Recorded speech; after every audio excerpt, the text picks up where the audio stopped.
कामदेवाय विद्महे पुष्पबाणाय धीमहि तन्नो आनंग प्रचोदयात्।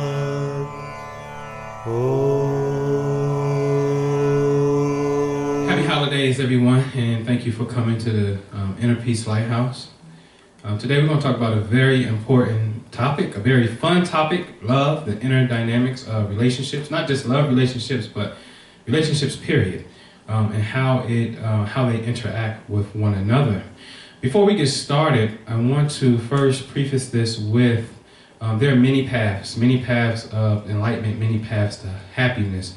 Find a path that makes you happy, that makes you become a better person, and only you can determine what that path is for you. Only you know what your goal is when it comes to inner peace.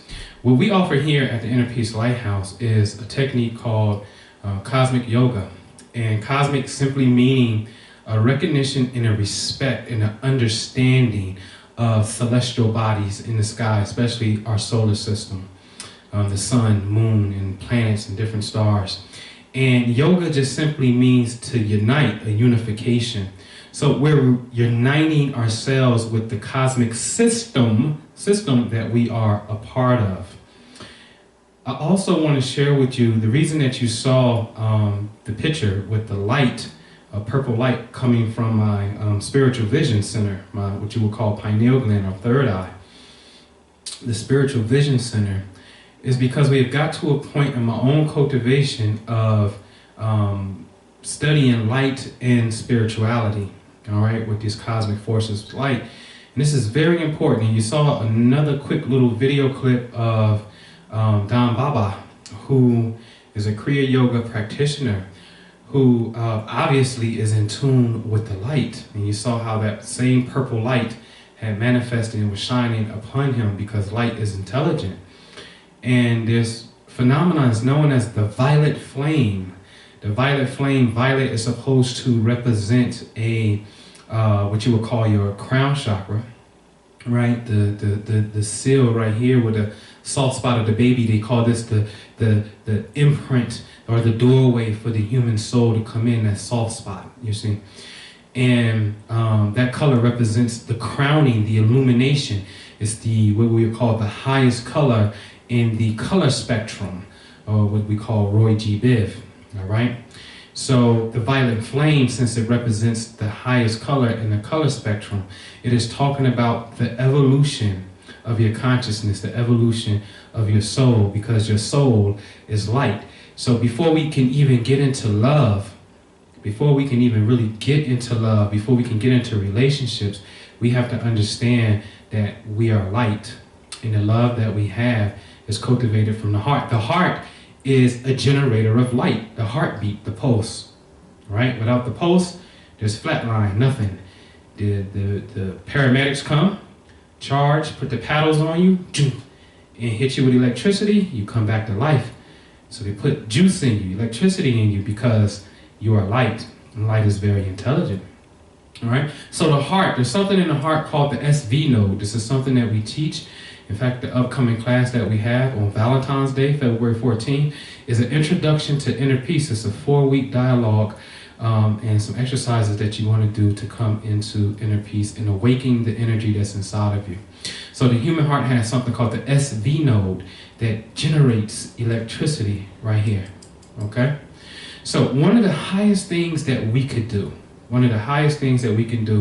for us in any physical incarnation is to cultivate the light that is inside of you. The biggest accomplishments, and this is a big statement, the biggest accomplishment that you can do in this lifetime is be able to get into something what the Tibetan Buddhists call the rainbow body.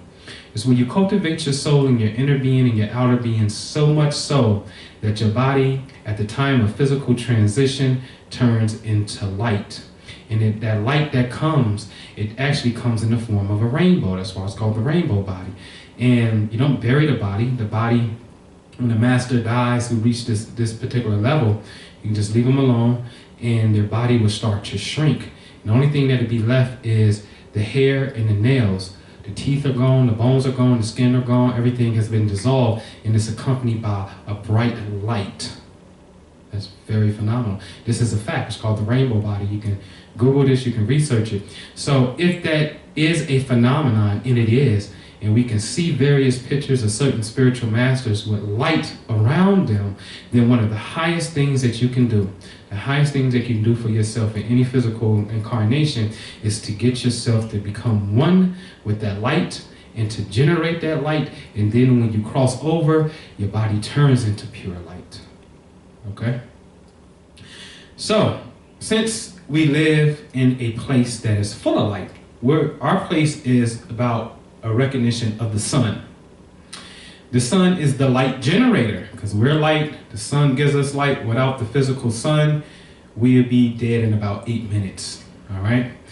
So the sun is a light generator.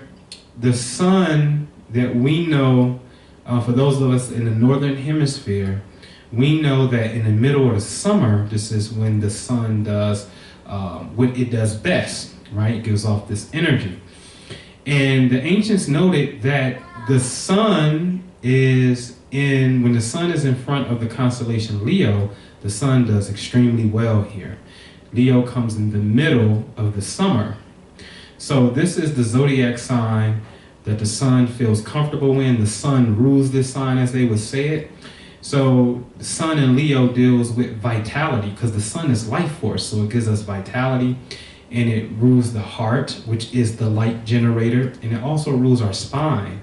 And the spine is the serpent, but it's also the energy conductor as well, because it's like an electrical board that sends information out to various parts of the body. Okay? So this is ruled by the sun. All right? Now, since we live in a solar system where all of the planets are traveling around the sun, it takes the Earth 365 days to go around the sun. So each day is a spot. Tomorrow is here. Tomorrow is here. And then 365 days later, it's right back in the same spot. And that's called, for us, we like, it's my birthday. Or when we celebrate a fixed point, February 14th, which will be Valentine's Day. Every year, we're celebrating when the Earth is right here in the same position where it was when you originally were born or when you originally made that day. Okay? So this means that we all live in a place that is traveling in a circle. We have to understand this about the cosmic yoga, that we live in a place that's traveling in a circular motion. Okay? And it takes 365 days to go in a circle. So that means that when I see someone else, I am looking at a specific angle of light. Well, what do you mean an angle of light? Well, let's think about this. If there's 12 zodiac signs, and just picture a wall clock, right? One person was born at 12 o'clock at the very top of the clock.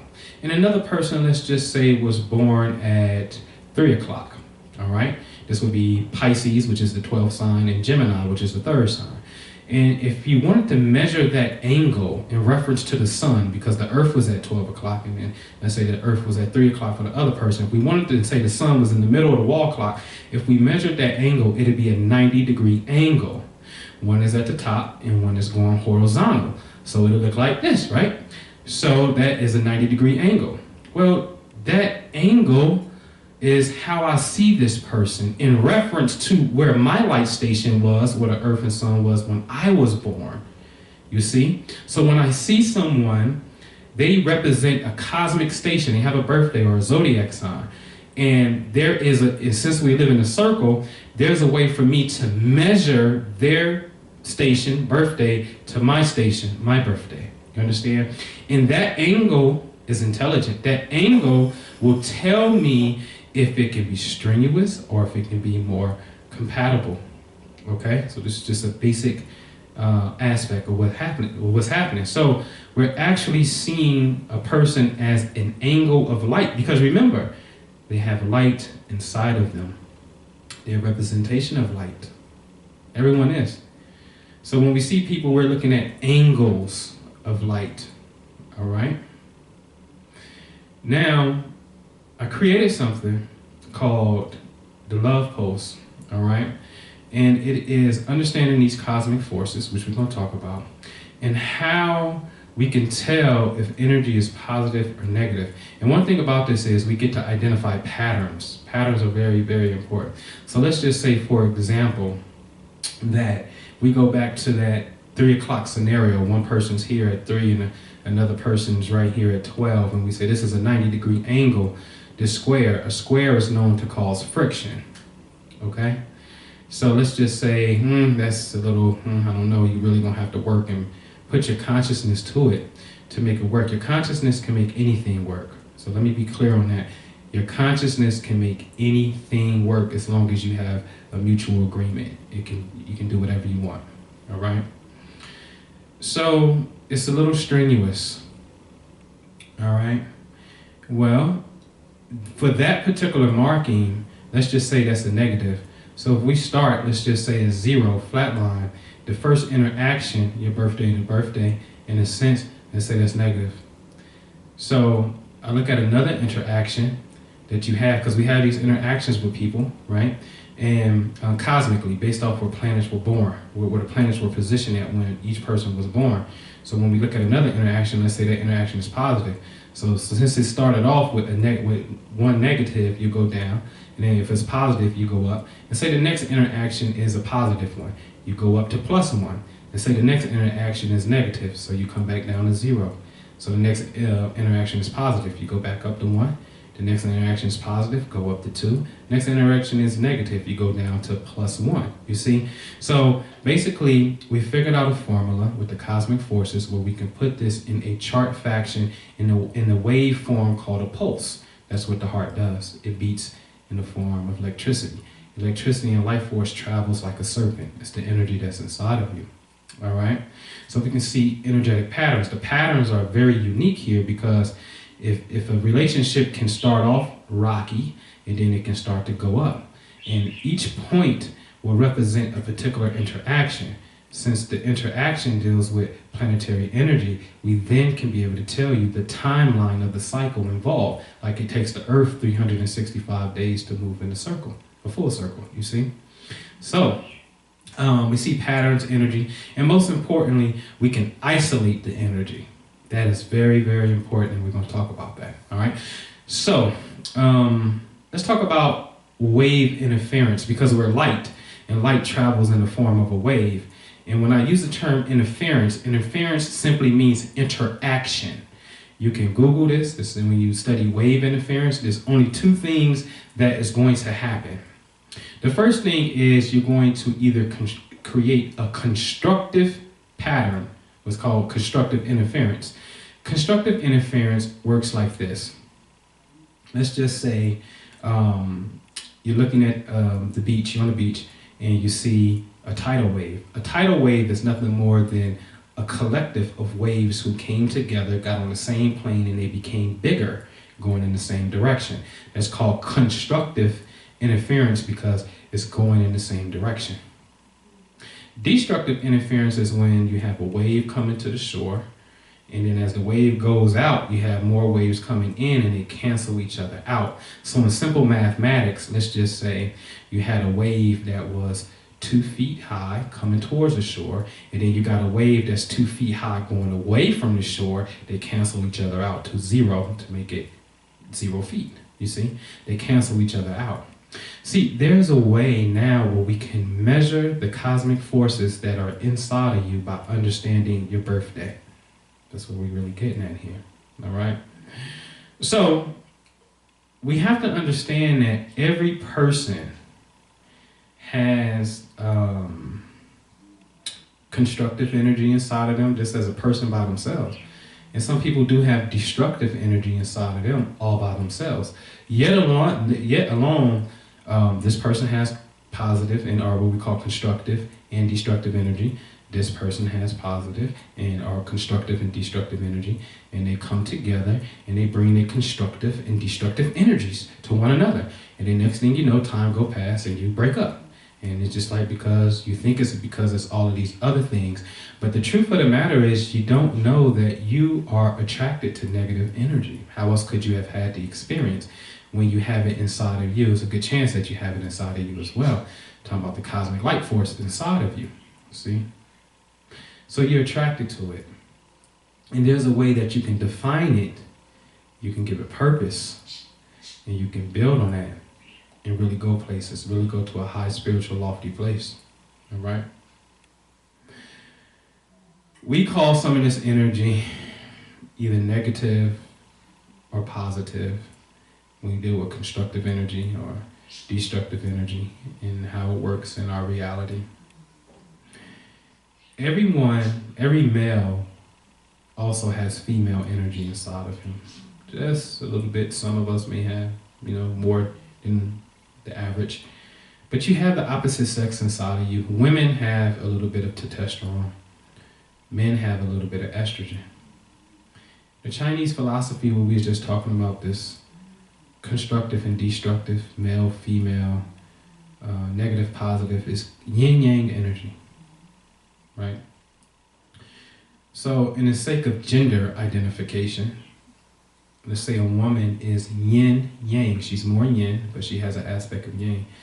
And for simplicity, a man, let's say he's yang, he has more yang, but he's yang-yin. So what are the maximum amount of ways that these energies can manifest? And people get stuck right here. What are the maximum ways this energy can manifest? She has yin, yang, and he has yang, yin. What are the maximum amount of interactions? And there are only 4. Her yin, which is her feminine energy, is coalescing with his feminine energy. So remember, either relationships we determine based off of the measurement, the angle, we can determine if this is a constructive, good relationship or destructive, a more challenging relationship. So relationships either going to either be constructive or destructive, or what we call positive or negative, okay? That's a fact. Now let's move into looking where the energy is. Let's isolate it. It's very important. So her yin to his yin, it's a feminine thing. What's an example of that? Let's just say that when she was born, the moon was at 12 o'clock high in Pisces. What a coincidence that this man who she's attracted to was born with the moon in the same position in space. Is it that the planets in the same position in space is actually the common denominator that's causing the physical attraction? And it is so. But if it's the moon, then we're talking about a feminine force. Now I know we have documented over 8 months of women's menstrual cycles, and one particular client stands out way above the crowd. 8 consecutive months of her menstrual cycle starting in the Virgo frequency. And when I really paid attention, there was a certain degree in Virgo where it kept coming. When I got the timeline, and I'm like, okay, let's up it up some, give me the time that I have. And the moon was in the exact same position. It's not a coincidence. It's when a woman gets pregnant at the time of conception, the time of impregnation, 10, wherever the moon is, whatever that phase is, if she go full duration, that'll be 10 moon cycles later, or what we call 10 months. 10 moon cycles later, the moon will be in the exact same phase that it was at the time of impregnation. So that tells you that the woman is divinely connected to the moon. It's just a fact. So if her and the man were born with the moon in the same position, right, then that's a connection, that's a feminine connection, yin to yin. Then channel 2, I call the yang channel, yang yang. Let's just say they're both the same sign. The sun is a masculine force. We have yang yang. That's the connection. Then let's say her yin, her feminine energy, is connected to his yang energy. What would that look like? Well, let's just say that when she was born, we're going to keep it simple, the moon was at 12 o'clock in Pisces for her. But for him, he is a Pisces, so that means the sun was in Pisces. Her feminine energy is coalescing with his masculine energy. And that's all we know in this physical reality is kind of like, I'm a man, so I'm yang, you a woman, you're yin. And that's not true. That's true, but it's deeper than that on an energetic level that I'm explaining. So then the last channel has to be the woman's masculine energy is attracted to the man's feminine energy. That's a role reversal. Now, we just reverse the roles. She's a Pisces. Her sun was at 12 o'clock in Pisces when she was born. But when he was born, the moon was in Pisces. So it's her masculine energies connected cosmically with his feminine energy. So let's look at these different dynamics. There's absolutely no other way that you can express this energy when you have yang yin and yin yang. And this 4 maximum components that we just outlined goes with the 4 elements, the 4 directions, and the 4 blood types. It's very important to understand that. And that's another thing, like, can you even give blood? Do you even know if you can give blood to your partner, to your loved ones? Do you even know if you can receive their blood? It's very important to understand that. All right? So, yin. Yin is an energy that is feminine, that is soft, it's nature, it's beautiful plants. I am a yin dragon. I love yin. It's plants, and these are my plants, by the way. I'm the caretaker, the one who bought them and everything. It's waterfalls, it's nature, it's meditation, it's relaxation. That's yin. It's being in tune with your feelings. Negative yin could just simply mean you're not in tune with these things. You argue, you're emotional, things like that.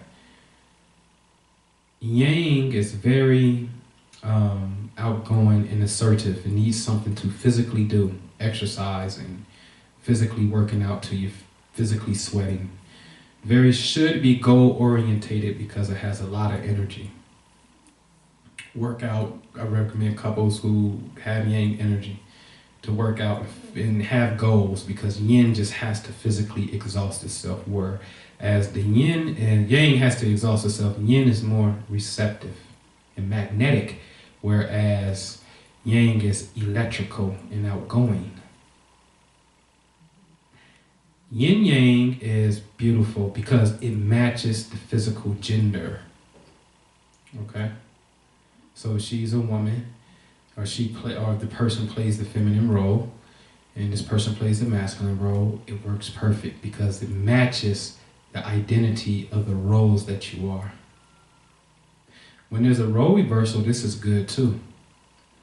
It's a real case study where it was a role reversal, where very constructive, positive relationship. But let's just say she's the physical trainer. He's the one that knows meditation and spirituality. She's a little bit more financially stable and more career orientated and outgoing to get things done. He's a little bit more relaxed. So there's a complement that's taking place, you see? If it's negative, it's the classic situation where the woman's tired of this guy who sits at home and plays video games while she's the one going out to work and he does nothing. And she feels like she is his mother and he's a burden. That's the negative aspect of a role reversal. And then I bet you it's because it's her masculine energy. She didn't know that her masculine energy was attracted to his feminine energy. All we know is the physical shell of a person. And we have to get beyond that. All right? So there are only 4 maximum interactions that takes place. You can isolate it. Now, when you look at this, there's a 5th one that comes up. And let's just say if we look at these channels, these 4, call them the 4 channels. Yin, feminine's first. Yang, masculine. Yin, yang. And then yang, yin. And let's look at that. And let's just say all of them had the same score in that column. Let's just say each one had 2 positive things and 2 negative things, give us an average of a 0. Well, the arms of expression, as we call them, the 4 arms of expression are then balanced and it's a 0. So it becomes what you can call a balanced relationship because all of them have about the same energy. It's rare, it happens, but most of your energy will sit in one particular arm of expression. Now, when that happens, you know what that means? That means, let's just say like that wave form I gave you, Let's just say when you have 6 positive things going for you in a relationship, there's 6 negative forces in the relationship, and you come back down to a 0. So every time you feel like you're getting making advantage and take, making some progress here, rather, it's like you're going backwards, and it's like, 2 steps forward, 2 steps backwards type of thing. So we're able to see that. And all of this is predicated upon a birthday, an angle in space. Don't you notice the angle where at Christmas time, the earth is tilting, the earth just reached its maximum tilt away from the sun. So now the earth is about to start tilting towards the sun. And it's going to look like, in our reality, it's going to look like this. The sun is rising more and getting higher in the sky. That's what it looks like. But we're actually tilting towards it, you see? So your senses in this reality trick you. We talk about that. It tricks you all the time. So does the dynamic of relationships. You thought this was the one, and you had to go through it and to figure it out. And you don't have to do that anymore. You don't have to do that anymore. One thing I recommend too is something called the 5 Love Languages by Dr. Gary Chapman, I believe his name is, yeah.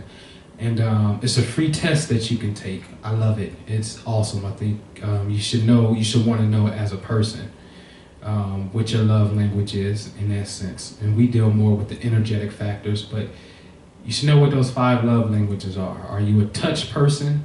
You like physical touch? Do you like words of affirmation, endearing words? I think Oprah, that's her favorite. Do you like people to buy you gifts? Do you like acts of service when people do things for you? Mow the lawn and put gas in your car, wash the dishes and cook you dinner and serve you, type of thing. Do you like acts of service? Or do you like quality time? All right, those are the 5 love languages. Very important to understand that. All right, so take that test, it's free. I want to talk a little about sacred space and for yourself and relationship. Everything is about first is a relationship with yourself. Remember that. It's all about the relationship with your heart as the light generator, because this is the light generator, and your brain is the light processor. It processes the light. And then you can also, they have this duality about them. You can tell your mind to send a signal down to your heart and say, I love you. Let's breathe slower and start beating slower. Let me change your rate. The heart doesn't make that decision by itself. It's your mind that makes the decision to say, I'm sleepy, or I want to go into a state of meditation, and I want to breathe different and change my heart rate, which overall starts to change the overall chemistry. So then the brain becomes a positive thing where it sends a signal to the heart, and then the heart becomes receptive. They have this beautiful interplay with one another. All right? So sacred space is your whole body is sacred, 1. 2, your living quarters is sacred. But inside of the living quarters, there needs to be a designated space where you can go to replenish your soul. All right, feed your soul. It's a place of relaxation. It's a place of meditation. It's a place of prayer. All right.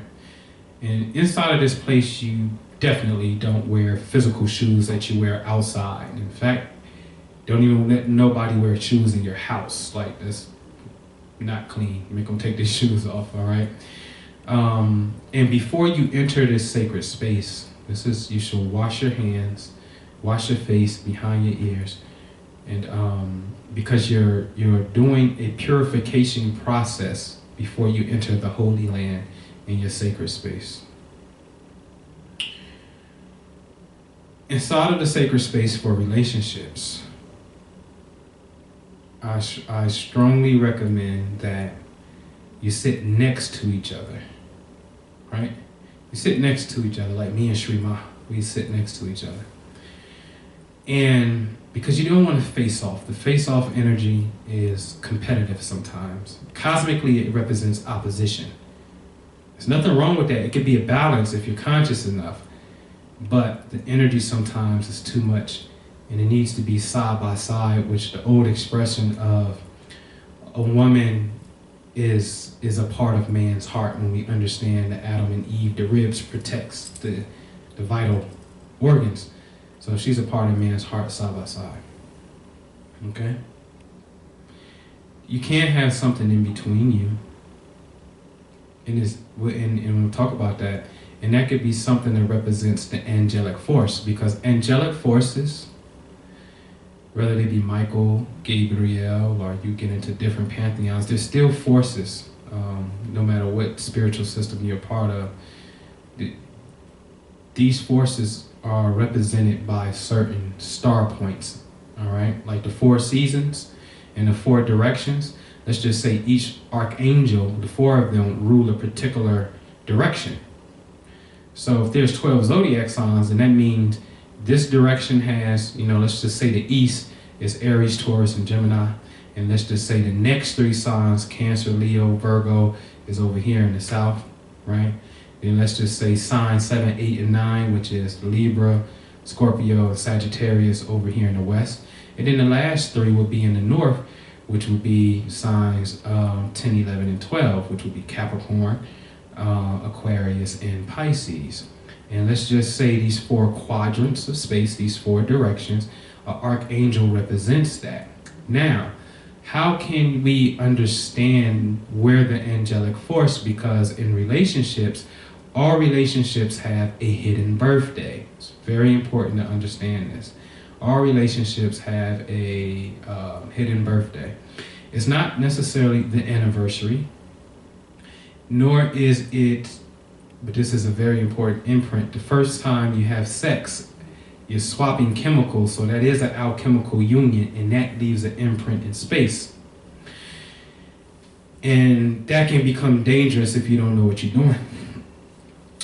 Because, I'll tell you why. The birthday, let me tell you about the hidden birthday. The birthday is real simple. I want you to imagine you are in that club where you first met someone, right? So here she is, and here he is. And he's looking at her, and she's fixing her hair, and she's looking at him. And they're sizing each other up, and there is an invisible energy that is taking place between them. In our reality, we call it, I feel you, I feel her, I feel him. Ain't nobody even touching no one, but yet you're feeling something. And this is very true because it's an invisible field of energy that you're emitting to one another. And this field of energy is talking, all right? And it's making you register things in your brain, thoughts and passion, and things of that nature. So as you physically come together and say, you know what, meet me in the middle and let's have a conversation. And y'all meet. Remember now that she has a birthday and he has a birthday in the cosmic realm of space in a circle, right? These 2 days in space have to meet somewhere in the middle. So basically what I'm saying is, if you take a calendar, a regular calendar, and you say, when's your birthday? Here's my birthday. What day is the middle? So the only thing you got to do is see how many days in between both birthdays, and then divide it by half, and then they go to midpoint of where you are at on the calendar. Now you can do that on the calendar because it's simple math, but that calendar date corresponds to a position in space. Because if there's 365 days in a year, and it is, then that must mean every day we know the earth goes into a different slot, a different birthday, a different day, you see? So whatever that day is in the middle of you and whoever it is, it could be a business partner, whoever it is, to really understand it, that day is the birthday. That's the mid-ground. That's the day that acts like Libra in the fulcrum and balances you out. She's over here, he's over there. This central piece column, the midpoint, is where God dwells. There's a hidden mystery in the Bible that, if you understand from the ancient Hebrew standpoint, where they convert or assign each letter has a numerical value. When you look at Adam, his name equals 45. And you look at Eve, her name equals 19. In the Western world, a lot of people are so infatuated by just simply adding. That's only one dimension of mathematics, adding. So they'd be like 45, and 45 plus 19 is 64, 6 plus 4 is 10, and they try to reduce it down to one simple number. And that's okay. That's okay, as long as you get understanding from whatever it is that you're looking at. But we're missing something here. We're missing something. We're missing the power of subtraction, negation. To understand the energetic force of Adam at 45 and Eve at 19, and these energy that sits in between, right? The data sits in between as the center point. If you subtract 19 from 45, you get 26, right? And then we know that 26 is the sacred name of the creator inside of the Bible that you call Yahweh. All right, so when you see the letters YHVH, that equals 26. So God is the invisible force that sits in between you and your lover. That magnetism that you feel, Adam and Eve, that magnetism that you feel is God. That's why the first story in Genesis was talking about sex, a knowledge of the eyes becoming open and understanding the sexual organs. So the invisible force that sits in between that energy, that's God. That's God. Okay? So you need to understand that day, because that's what God dwells for you. So if you understand that day, then we know the corresponding energies. We got 4 seasons. We got 4 archangels. So we know the corresponding energies that rule that particular day. Well, God dwells as the midpoint of your relationship. And then you now allow that, whether it could be the Archangel Michael, Raphael, whatever it may be, whatever system you work with, you can allow that energy to sit right next to you and your loved one. You see? This is setting up the sacred space. This is where you pray. This is where you meditate. This is where you have conversation. Excuse me. All right? So, 2 more things. The elemental aspect is something else too. So, for beginning stages, you will be infatuated with your zodiac sign, and rightfully so. It is your sign. However, it's a little bit more in detail than that. So say, for example, me, I have a lot of air in my chart. I was born with a lot of planets in Aquarius. All right, I'm in a generation where Pluto was in Libra. I don't have anything in Gemini as far as a planet. All right, but I have 4 planets in Aquarius, and I got 1 planet over there in Libra. So that's 5 planets in the air signs. If we're counting 10 planets in the solar system, the sun being 1, it's not a planet, but we count it as number 1, Uno, the life force giver. Then that's 50% of my energy is already inside of air, talking, communication. But let's say that I didn't have majority air. I'm an air sign, and let's say I had majority fire. Just because I'm an air sign, the qualities or the cosmic forces that run through my inner being is more fire than air. And I may get along better with fire. You see? But what a coincidence, fire and air happen to get along. And the general rule is earth and water signs get along. The plants need water. They're of the earth. Fire needs air to breathe. So my point is, individually, we need to learn our elemental makeup. Our elemental makeup. It's very true. I have 5 planets in air signs. And then I have 3 planets in fire signs.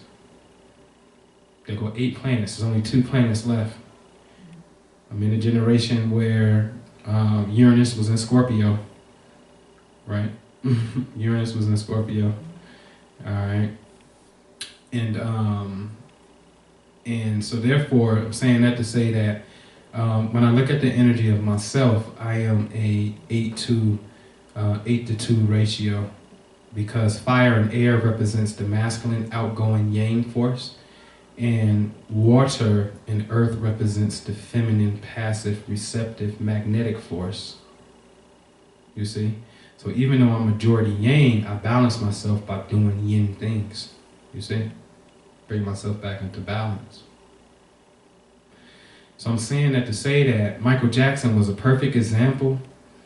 He was a Virgo, brilliant mind, but he had more energy when he was born. More planets were in Leo, and Leo is children, love, fun, neverland.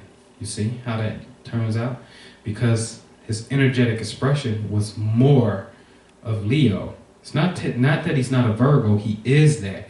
But what we saw was a brilliant analytical mind. That's Virgo, a brilliant analytical mind. We saw health issues would appear to be health, right? Because that's Virgo as well.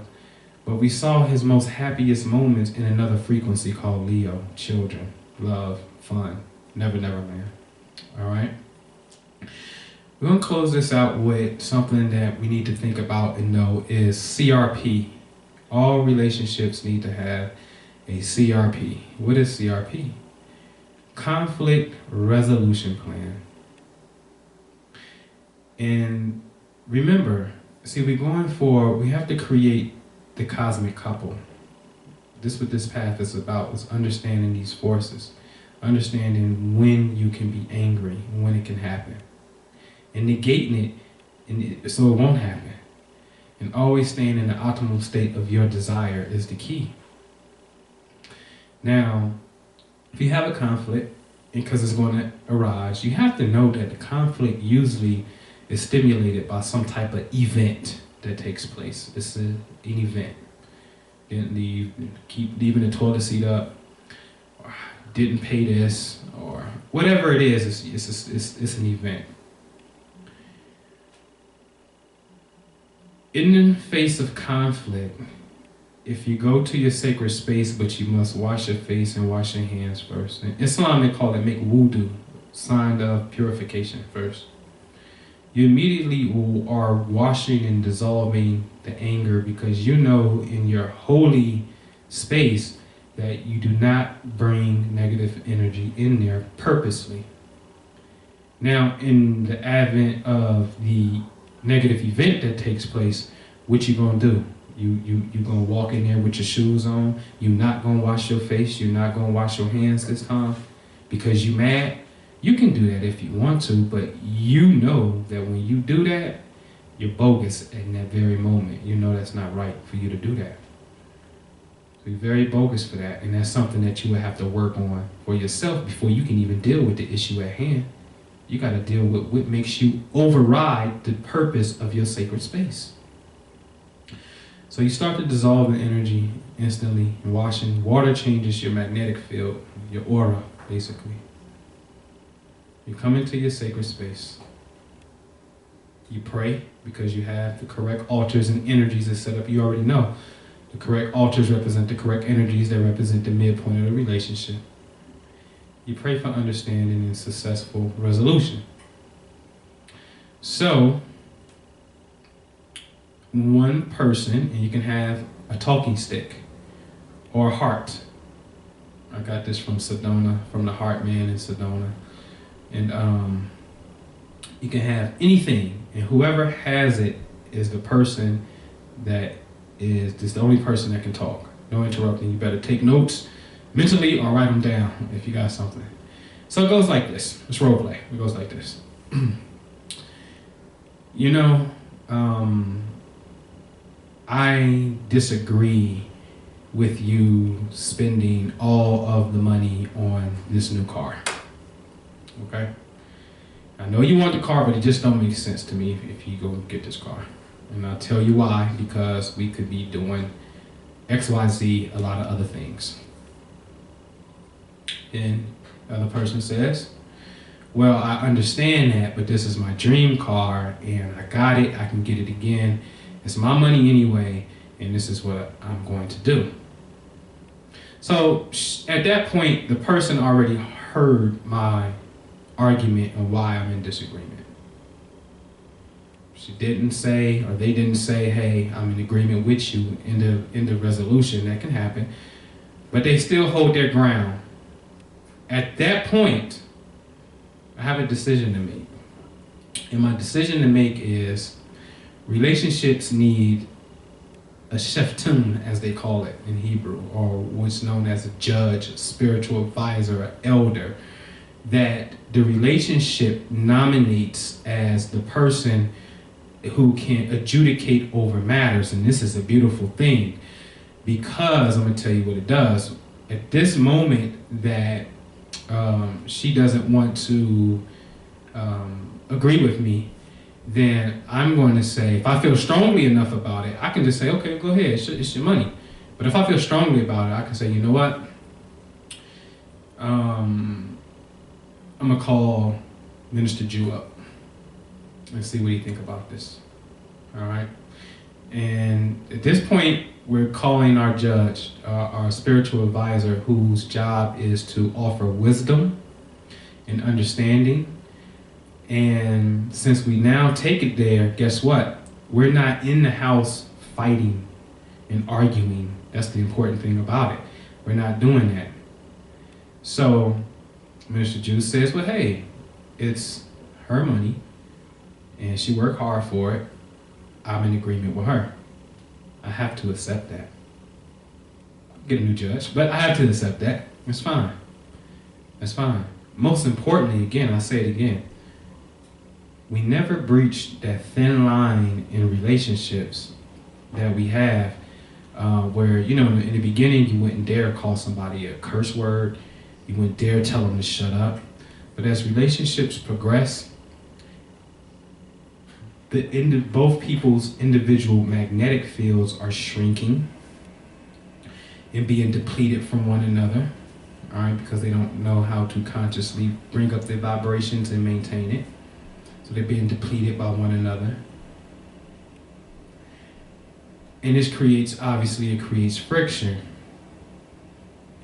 But that wouldn't happen in one regard in the midst of conflict when you have a judge that's there and you never violated that sacred space of having to tell them to shut up and say something that's very hurtful that you can never take back, that you have to work so hard now and have this miraculous story that, you know, the first 7 years were horrible, but the last 20 has been great. And sometimes that happens, it's natural, it happens.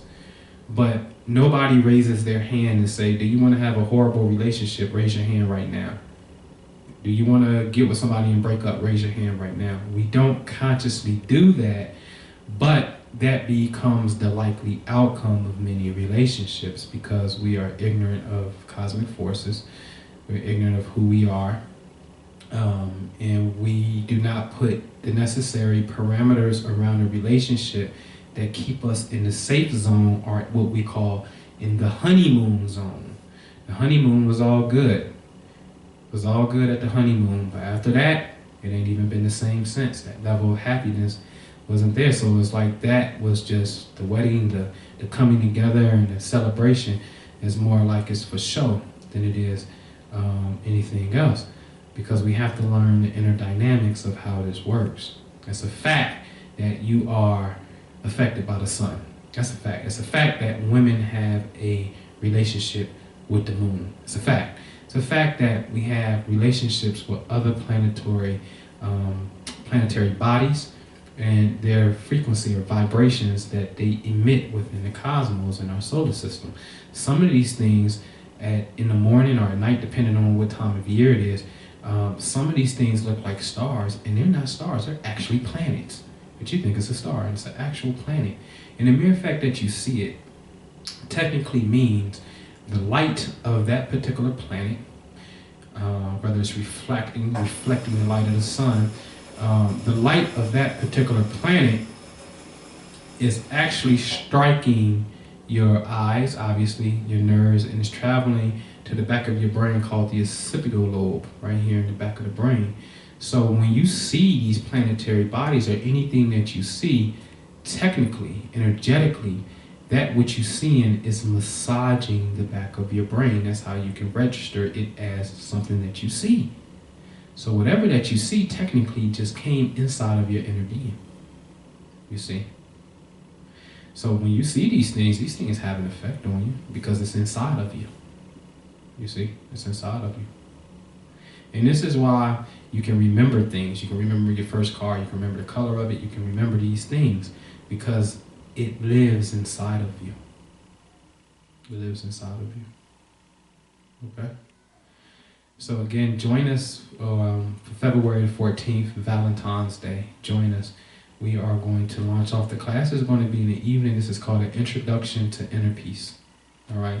There are going to be techniques that we only teach at the Inner Peace Lighthouse. That's about opening here and cultivating here as well. And here, the throat is the bridge between heaven and earth. This is the bridge. So the throat chakra, being able to talk and speak, and also knowing the thyroid gland is very important. This is the amplifier. This is when you get mad at somebody, you bass out and your voice becomes deep and pitch becomes. This is the amplifier. The thyroid gland receives chemicals from the brain and it helps regulate body temperature and things of that nature. But it also decides how much voltage of information that it's going to send from the brain down into the body as well. You see? So it's about learning how to bridge heaven and earth and come into a state of inner peace, come into a state of happiness to have a more productive relationship. So if you're interested in becoming the cosmic couple for yourself, remember the relationship is with yourself and God first. God is the light. God is the light for us. God is the light that He shines the light upon you. You see? So that's the first relationship. So you can be single and come to this, or you can be in a relationship and come to this. We're just going to talk about the introductions to inner peace.